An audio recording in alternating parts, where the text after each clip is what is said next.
ये lesson number 8 twelfth class के लिए। असम में तेल, चाय और कोयले जैसे प्राकृतिक संसाधनों की मौजूदगी के बावजूद व्यापक गरीबी थी।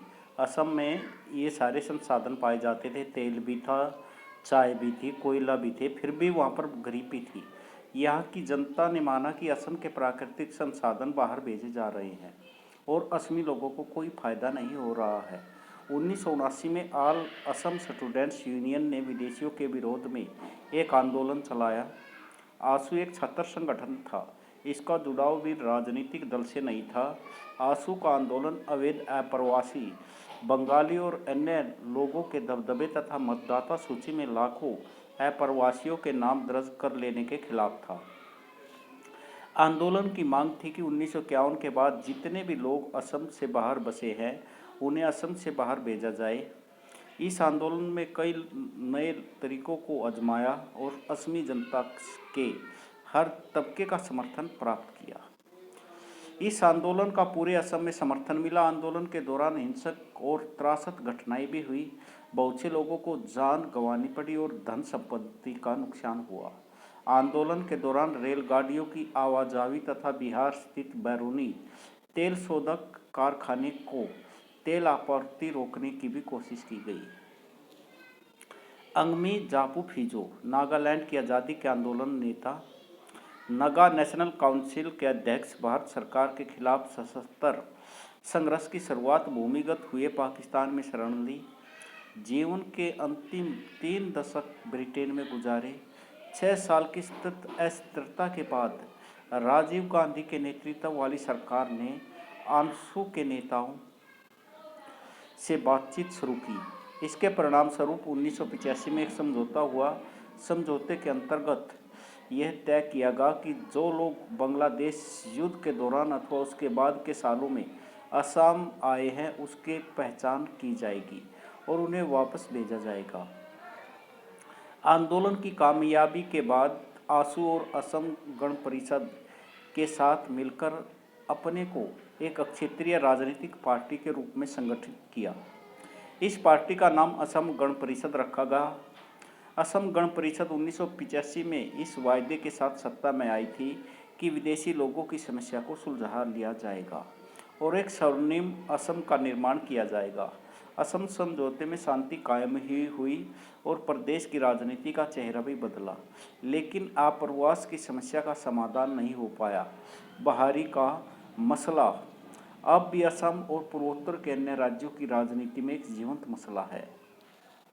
यह समस्या त्रिपुरा में ज़्यादा गंभीर है क्योंकि यहाँ के मूल निवासी खुद अपने ही प्रदेश में अल्पसंख्यक बन गए हैं। मिजोरम और अरुणाचल प्रदेश के लोगों में भी इसी भय के कारण चकमा शरणार्थियों को लेकर गुस्सा है। ये चकमा शरणार्थी कौन है? बांग्लादेश से आने वाले। मुझे इसमें समझ में नहीं आता, कोई आदमी कहीं पहले चला गया तो वह दूसरी ओर बाहरी समझने लगता है। सिक्किम का विलय। आज़ादी के समय सिक्किम को भारत की शरणागति प्राप्त थी। ये सिक्किम को शरणागति प्राप्त थी। इसका मतलब यह तब था कि जब सिक्किम भारत का अंग तो नहीं था, लेकिन वह पूरी तरह संप्रभु राष्ट्र भी नहीं था। सिक्किम की रक्षा और विदेशी मामलों का जिम्मा भारत सरकार का था, जबकि सिक्किम के आंतरिक प्रशासन की बागडोर यहाँ के राजा चोग्याल के हाथों में थी। ये क्वेश्चन आता कि चोग्याल कहाँ का राजा था? तो ये सिक्किम का राजा था।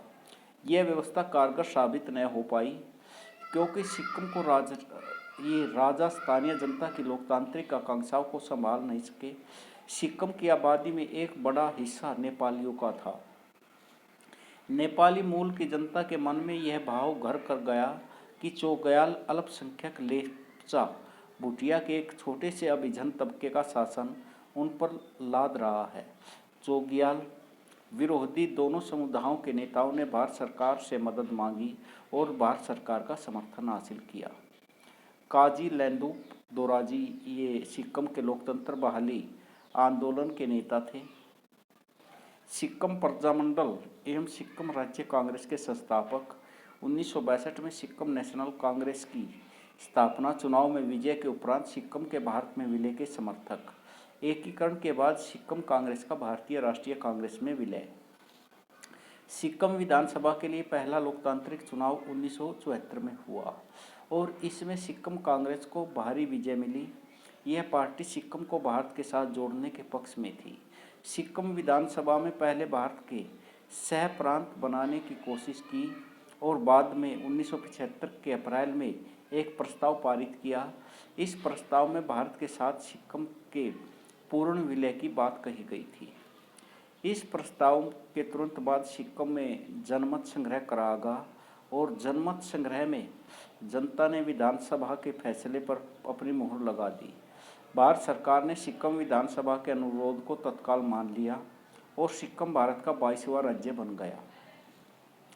चोग्याल ने इस फैसले को नहीं माना और उसके समर्थकों ने भारत सरकार पर साजिश रचने तथा बल प्रयोग करने का आरोप लगा।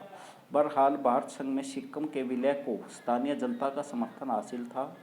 इस कारण यह मामला सिक्किम की राजनीति में कोई विभेदकारी मुद्दा न बन सका। समाहार और राष्ट्रीय अखंडता। इस मामले में पता चलता कि आज़ादी के 6 दशक बाद भी राष्ट्रीय अखंडता के कुछ मसलों का समाधान पूरी तरह से नहीं हो पाया है। हमने देखा कि क्षेत्रीय आकांक्षाएं लगातार एक रूप में उभरती रही। कहीं न कहीं अलग राज्य बनाने की मांग उठी तो कहीं आर्थिक विकास का मसला उठा, कहीं कहीं से अलगाववाद की स्वर उभरे। 1980 के बाद के भारत की राजनीति इन तनाव के घेरे में रही। भारत में जो समाज के विभिन्न तबकों की मांगों में पटरी बैठा पाने की लोकतांत्रिक राजनीति की अक्षमता की परीक्षा हुई।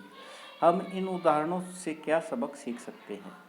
पहला और बुनियादी सबक तो यही है कि क्षेत्रीय आकांक्षाएं लोकतांत्रिक राजनीति का अभिन्न अंग है। जो बुनियादी सबक तो ये क्षेत्रीय जो आकांक्षाएं हैं ये लोकतांत्रिक राजनीति का अभिन्न अंग है। क्षेत्रीय मुद्दे की अभिव्यक्ति कोई असामान्य अथवा लोकतांत्रिक राजनीति के व्याकरण से बाहर की घटना नहीं है।